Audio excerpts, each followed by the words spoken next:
kids! Welcome to Easy Drawing with Mehrsa.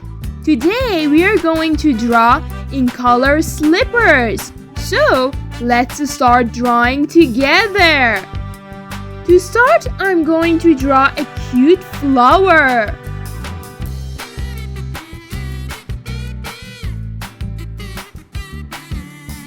Then I want to draw the other flower.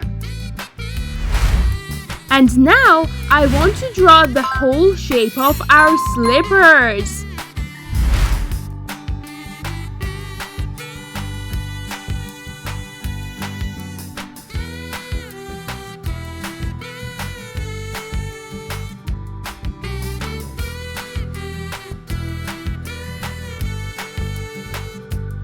Let's do it one more time to have a pair of slippers.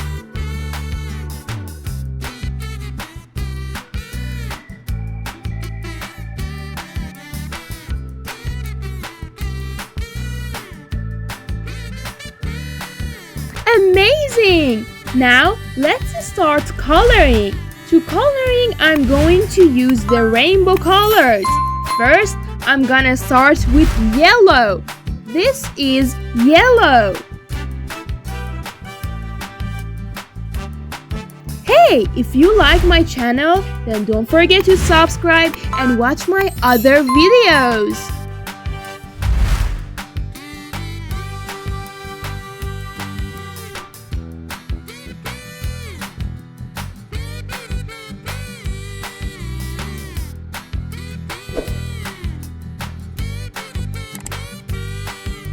Wow, flowers are beautiful! Now let's color the whole shape of slippers with pink color. Do you like this color?